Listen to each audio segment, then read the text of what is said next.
इंसान दिन रात कर्म करता है, फिर भी भीतर से थका हुआ रहता है। वो मेहनत करता है, फिर भी मन शांत नहीं होता।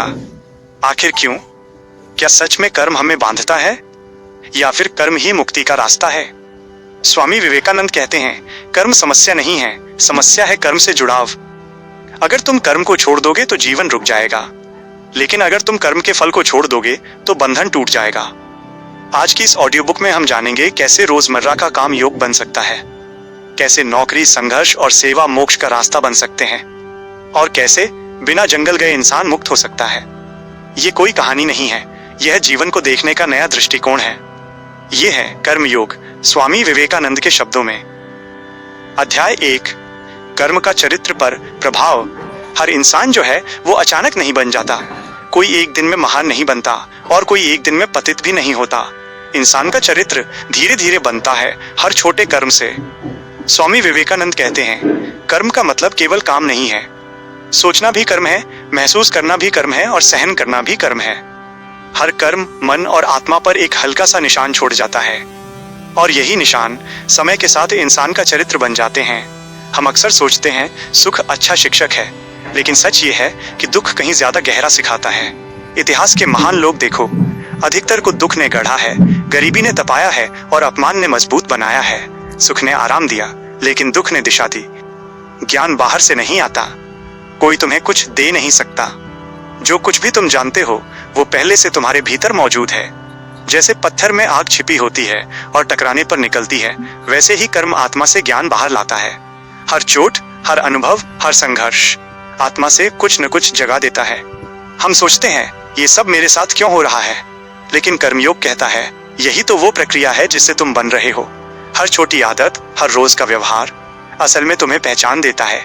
कभी कभार किया गया महान काम किसी को महान नहीं बनाता, लेकिन रोजमर्रा में कैसे बोलते हो, कैसे सहते हो और कैसे प्रतिक्रिया देते हो, यही असली चरित्र है।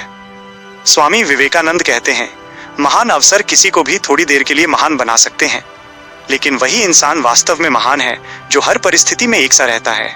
कर्म केवल बाहर की दुनिया नहीं बदलता, कर्म सबसे पहले तुम्हें बदलता है, और यही कर्मयोग की शुरुआत है।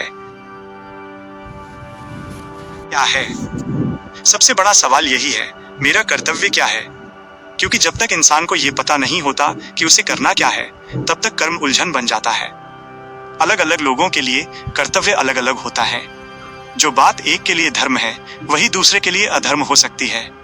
तो फिर सच क्या है? स्वामी विवेकानंद कहते हैं, कर्तव्य की कोई एक बाहरी परिभाषा नहीं होती। कर्म को नहीं, कर्म के प्रभाव को देखो। जो कर्म तुम्हें भीतर से ऊंचा उठाए, जो कर्म तुम्हें अधिक मानवीय बनाए, जो कर्म अहंकार को कम करे, वही कर्तव्य है। और जो कर्म तुम्हें कठोर बनाए, क्रूर बनाए, अहंकारी बनाए, वो कर्तव्य नहीं है।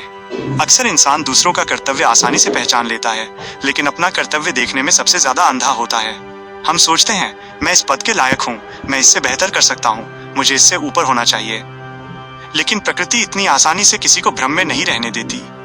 जो जिम्मेदारी तुम ठीक से नहीं निभा सकते, वो तुम्हें थका देगी, तोड़ेगी और गिरा देगी। याद रखो, कोई काम छोटा नहीं होता, काम को करने वाला उसे छोटा या बड़ा बनाता है। एक झाड़ू लगाने वाला अगर पूरे मन से अपना काम करे तो वो कर्मयोगी है, और एक राजा अगर अहंकार से भरा हो तो वो केवल सत्ता में बैठा एक व्यक्ति है। कर्तव्य सम्मान से नहीं, भाव से पहचाना जाता है। स्वामी विवेकानंद कहते हैं, पहले अपने हिस्से का काम पूरी ईमानदारी से करो, उसके बाद ऊंचा काम अपने आप तुम्हें खोज लेगा। जो व्यक्ति अपने वर्तमान कर्तव्य से भागता है वो कभी अपने भाग्य से नहीं बच पाता, लेकिन जो अपने सामने आए काम को पूरी निष्ठा से करता है, वही धीरे धीरे बंधन से मुक्त होता है। क्योंकि कर्तव्य जब बिना स्वार्थ के किया जाए तो वही पूजा बन जाता है, और यहीं से कर्म योग में बदलने लगता है।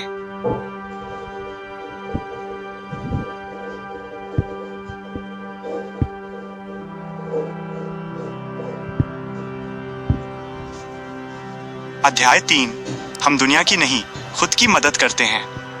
अक्सर इंसान सोचता है मैं किसी की मदद कर रहा हूँ, मैं सेवा कर रहा हूँ, मैं दुनिया को बेहतर बना रहा हूँ।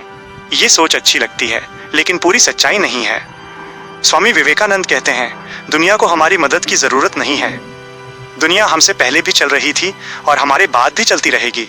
फिर सवाल उठता है, तो सेवा क्यों करें? क्योंकि सेवा दुनिया को नहीं, हमें बदलती है। जब तुम किसी की मदद करते हो तो बाहर कुछ नहीं बदलता, अंदर कुछ बदलता है। अहंकार थोड़ा टूटता है, हृदय थोड़ा नरम होता है। इंसान दुखी होता है जब वो सोचता है मैंने उसके लिए इतना किया और उसने धन्यवाद भी नहीं कहा। यहीं से दुख शुरू होता है। क्यों? क्योंकि वो मदद नहीं थी, वो अपेक्षा थी। कर्मयोग कहता है जिससे तुम मदद लो उसके प्रति कृतज्ञ बनो, क्योंकि उसने तुम्हें अवसर दिया अपने भीतर की मानवता जगाने का। ये दुनिया कुत्ते की मुड़ी हुई पूंछ जैसी है। तुम जितना सीधा करने की कोशिश करोगे वो उतनी ही फिर से मुड़ जाएगी। सदियों से लोग दुनिया सुधारने निकले हैं, लेकिन दुनिया वही की वही है। और फिर भी कर्मयोग कहता है काम करते रहो, लेकिन बिना कट्टरता के, बिना क्रोध के, बिना ये सोच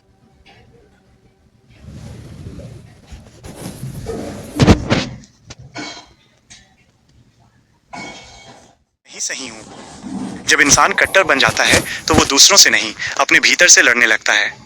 सच्चा कर्मयोगी शांत होता है, स्थिर होता है और भीतर से करुणामय। वो जानता है दुनिया एक नैतिक व्यायामशाला है। यहाँ कोई किसी को सुधारने नहीं आया, यहाँ हर कोई खुद को मजबूत बनाने आया है। और जो ये समझ लेता है वो सेवा करते हुए भी बंधन में नहीं पड़ता, क्योंकि वो जानता है मैं दुनिया की मदद नहीं कर रहा, मैं खुद को शुद्ध कर रहा हूँ। और यही कर्मयोग का सबसे गहरा रहस्य है। अध्याय 4, कर्मयोग का आदर्श। हर इंसान आजादी चाहता है, चाहे वो जानता हो या नहीं। कोई धन से मुक्त होना चाहता है, कोई दुख से और कोई खुद से। स्वामी विवेकानंद कहते हैं पूरी प्रकृति आजादी की ओर बढ़ रही है। परमाणु से लेकर मनुष्य तक हर कण बंधन तोड़ना चाहता है। संत और चोर दोनों आजादी चाहते हैं, अंतर सिर्फ रास्ते का है। चोर दूसरों को बांधकर खुद को मुक्त समझता है और संत खुद को मिटाकर वास्तव में मुक्त हो जाता है। कर्मयोग का आदर्श यही है, अहंकार का विसर्जन। जब इंसान अपने काम को मैं से जोड़ देता है तब वही कर्म बंधन बन जाता है, लेकिन जब कर्म निस्वार्थ हो जाता है तो वही कर्म मुक्ति का द्वार बन जाता है। नैतिकता का सबसे सरल सूत्र यही है, जो स्वार्थ से किया जाए वो पतन की ओर ले जाता है और जो निस्वार्थ किया जाए वो उत्थान की ओर। कर्मयोगी किसी सिद्धांत में नहीं उलझता, उसे ये साबित नहीं करना पड़ता कि ईश्वर है या नहीं। वो बस काम करता है, पूरी ईमानदारी से, पूरी जागरूकता से। हर क्षण उसके लिए साधना है। वो जानता है दुनिया को स्थायी सुख नहीं दिया जा सकता। दुख और सुख लहरों की तरह आते जाते हैं। अगर कोई कहे कि एक दिन सब बराबर हो जाएंगे और सब दुख खत्म हो जाएगा तो वो एक सपना है, क्योंकि असमानता ही सृष्टि की नींव है। और फिर भी कर्मयोग कहता है संघर्ष से भागो मत, लेकिन कट्टर मत बनो। शांत रहो, स्थिर रहो और करुणा में टिके रहो। कर्मयोगी भीड़ में रहते हुए भी भीतर से अकेला और शांत होता है। वो जानता है जो मैं कर रहा हूँ वो मुझे गढ़ रहा है, और एक दिन जब मैं पूरी तरह घुल जाएगा तो वही क्षण मुक्ति का होगा। यही है कर्मयोग का आदर्श। हर व्यक्ति अपने स्थान पर महान है। हम अक्सर दूसरों को देखकर सोचते हैं काश मैं उसकी जगह होता। उसके पास नाम है, सम्मान है, सत्ता है, और हमें लगता है हम छोटे हैं। स्वामी विवेकानंद कहते हैं ये तुलना सबसे बड़ा भ्रम है। प्रकृति किसी की नकल नहीं बनाती। हर इंसान अपने आप में एक पूर्ण संभावना है। एक दीपक सूरज नहीं बन सकता और सूरज दीपक नहीं बन सकता, लेकिन दोनों का काम अपने अपने स्थान पर पूरा है। जो व्यक्ति दूसरों की भूमिका निभाने की कोशिश करता है वो न अपना काम ठीक कर पाता है, न किसी और का। कर्मयोग कहता है तुम जहां हो, जैसे हो, उसी स्थिति में पूर्ण बनो। जो आदमी ईमानदारी से एक छोटी सी जिम्मेदारी निभाता है वो उस व्यक्ति से कहीं बड़ा है जो बड़े पद पर बैठकर कर्तव्य से भागता है। महानता दिखावे से नहीं आती, महानता निष्ठा से आती है। कोई किसान अगर पूरी लगन से खेत जोतता है तो वो उतना ही महान है जितना कोई दार्शनिक। कोई माँ अगर प्रेम से अपने बच्चे को पालती है तो वो भी कर्मयोगी है, क्योंकि कर्मयोग काम की ऊंचाई नहीं देखता, भाव की गहराई देखता है। स्वामी विवेकानंद कहते हैं दूसरों के काम से ईर्ष्या मत करो। जो काम तुम्हारे सामने है वही उस क्षण ईश्वर का आदेश है। जब इंसान अपने स्थान को स्वीकार कर लेता है तो उसके भीतर संघर्ष समाप्त होने लगता है, और जैसे ही भीतरी संघर्ष समाप्त होता है कर्म हल्का हो जाता है। तब काम बोझ नहीं रहता, वो प्रार्थना बन जाता है। और यही वो अवस्था है जहां साधारण इंसान भी असाधारण बन जाता है। यही है कर्मयोग का मौन सत्य। अध्याय 6, कर्म और फल का रहस्य। इंसान कर्म करने से नहीं डरता, वो डरता है उसके परिणाम से। वो काम करता है लेकिन भीतर ही भीतर फल की गणना करता रहता है। मुझे क्या मिलेगा, लोग क्या कहेंगे, सफलता होगी या असफलता। यहीं से कर्म बोझ बन जाता है। स्वामी विवेकानंद कहते हैं कर्म तुम्हारे अधिकार में है, फल तुम्हारे अधिकार में नहीं। और जो चीज तुम्हारे नियंत्रण में नहीं है उससे जुड़ना दुख को न्योता देना है। फल की चिंता भय पैदा करती है, भय क्रोध को जन्म देता है और क्रोध विवेक को नष्ट कर देता है। जब इंसान फल के पीछे भागता है तो वो कर्म को दूषित कर देता है। निस्वार्थ कर्म का अर्थ ये नहीं है कि तुम लापरवाह हो जाओ, बल्कि इसका अर्थ है पूरी शक्ति से काम करो लेकिन परिणाम को ईश्वर पर छोड़ दो। जब तुम फल से मुक्त होकर काम करते हो तो तुम्हारी ऊर्जा पूरी तरह वर्तमान में होती है, और जहां पूर्ण उपस्थिति होती है वहां श्रेष्ठ कर्म होता है। कर्मयोगी सफलता से फूला नहीं करता और असफलता से टूटता नहीं, क्योंकि दोनों ही अस्थायी हैं। वो जानता है फल कभी अंतिम नहीं होता, वो बस एक पड़ाव होता है। आज जो सफलता है वो कल अहंकार बन सकती है, और आज जो असफलता है वो कल ज्ञान बन सकती है। फल का त्याग कमजोरी नहीं है, वो सबसे बड़ी शक्ति है, क्योंकि जो व्यक्ति कुछ पाने की मजबूरी से मुक्त हो जाता है उसे कोई बांध नहीं सकता। यही कारण है कि कर्मयोगी सबसे अधिक सक्रिय होकर भी सबसे अधिक शांत होता है। वह करता है और छोड़ देता है। यही संतुलन कर्म को योग बनाता है और यही बंधन टूटने लगते हैं। अध्याय 7। कर्मयोग का अंतिम लक्ष्य। हर इंसान कुछ बनना चाहता है, कोई बड़ा बनना चाहता है, कोई सफल, कोई पूजनीय। लेकिन कर्मयोग कहता है अंतिम लक्ष्य कुछ बनना नहीं है, अंतिम लक्ष्य है स्वतंत्र होना।